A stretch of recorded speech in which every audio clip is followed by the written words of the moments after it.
Requiem pour l'accueil familial.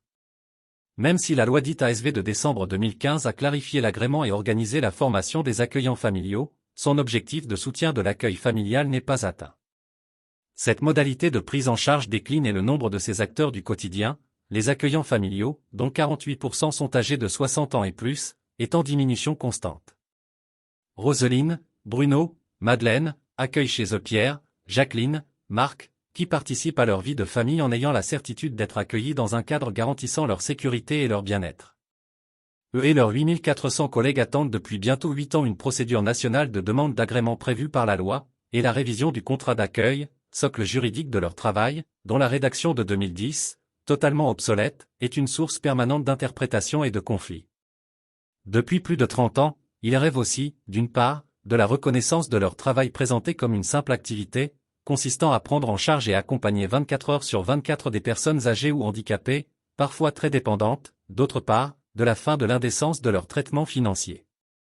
En effet, sauf à percevoir des indemnités dites de sujétion particulière dont l'attribution est opaque, la majorité d'entre eux perçoit le plancher de rémunération, à savoir 773,33 €, avant impôt sur le revenu et congés payés inclus, pour un accueil mensuel. Soit quand même 1,05 € de l'heure. Sur un autre plan, dans les cas les pires, la somme qu'ils perçoivent pour couvrir les besoins quotidiens des personnes accueillies, alimentation, produits d'entretien et d'hygiène, énergie, eau, etc., se monte à 253,15 € mensuels, soit 8,30 € par jour. Une gageure.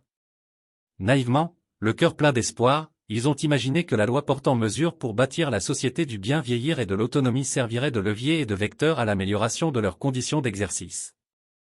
Ils ont aussi été informés de plusieurs propositions de loi qui ne semblent pas inscrites dans les préoccupations nationales. Que faudra-t-il pour que le gouvernement se penche, avec la même bienveillance que celle que déploient les accueillants familiaux chaque jour à l'égard de leurs accueillis, pour qu'ils soutiennent réellement ce mode d'accueil qui, selon lui, joue un rôle essentiel dans la prise en charge de personnes particulièrement fragiles et vulnérables? Stop à la procrastination et aux éléments de langage. Il y a urgence à considérer l'accueil familial comme une solution d'avenir et à lui donner les moyens de continuer d'exister. Dans l'intérêt des 13 000 personnes âgées ou en situation de handicap qui peuvent encore en bénéficier. À moins de vouloir classer les accueillants familiaux dans la liste des espèces en voie d'extinction. Parce que personne n'est à l'abri d'un accident de la vie ou d'une atteinte diminuant son autonomie. Parce que nous serons tous âgés. Parce que chacun voudra être entouré dans un cadre familial et humain. Ne laissons pas la flamme de l'accueil familial s'éteindre. Laurent Provost. Président de France Accueil Familial.